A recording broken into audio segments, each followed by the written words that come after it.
The scientist at the centre of a row over climate change has been defending his actions.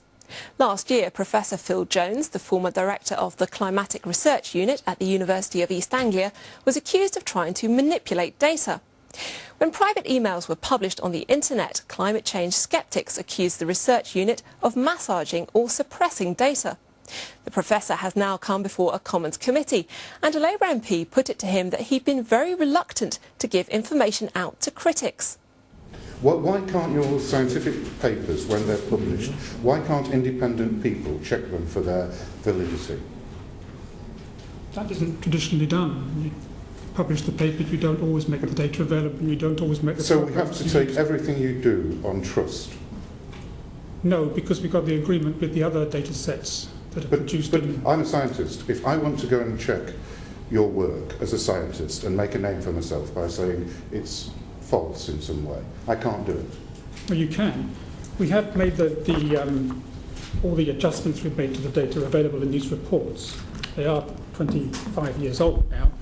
And the programme that produces the global temperature average has been available from the Met Office in December. We're missing this key point. So can you just plug on?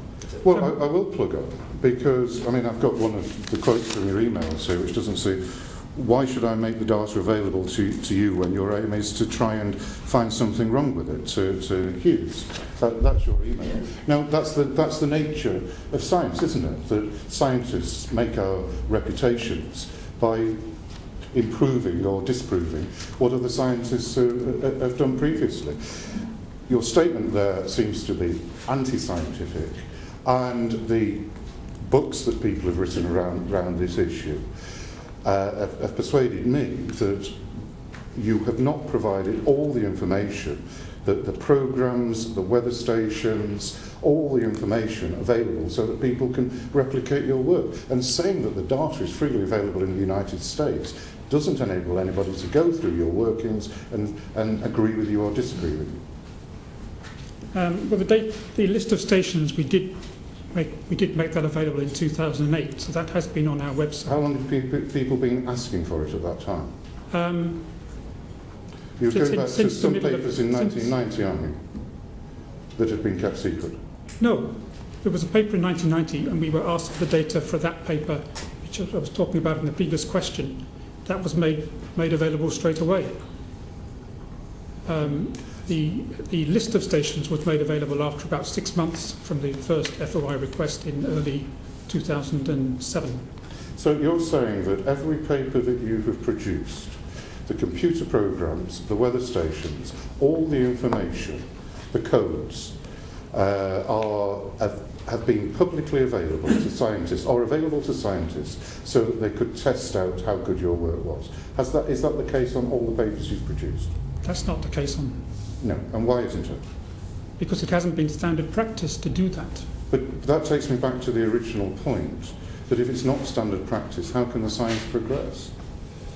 Well, maybe it should be standard practice, but it's not standard practice across the subject. Well, can you explain, because I think a lot of people would like me to explain, if, as Professor Acton says, we want all this information out. Can you explain your email to Hughes on the 21st of January 2005, when you said you aren't going to make the data available to him because all he wants to do is find something wrong with it? That's the nature of scientific pursuit, isn't it? Yes, I've obviously written some very awful emails, and I fully admit that. That's very clear. Yes, it is. It's absolutely clear denial of this man's attempt to get at what you were doing. Yes, and I had been in discussion with him for a number of months before that, trying to answer his questions. But he wanted the data, he wanted the codes, he wanted all the other information, and you refused to give it to him. Why? Because we had a lot of work and resources invested in it. That was way before the FOI request started. Well, it seems to be an attitude. I see what I think. Science shouldn't have to rely on individuals making freedom of information requests for other scientists to be able to get to data. I'm not really interested in that side. I'm interested in why you have both through the Freedom of Information request and to Hughes and to other scientists, why have you refused to give them the data? We have given them the gridded product, so that we have not the raw station data, but the product in grid boxes on a. But they can't go back. They cannot go back to the basics, and as any scientist would want to, and say, is this right? They can't. You've denied them the right to check it. We have made the gridded product available from the very beginning, but not the raw station data. And most scientists don't want to deal with the raw station data. They would rather deal with a derived product.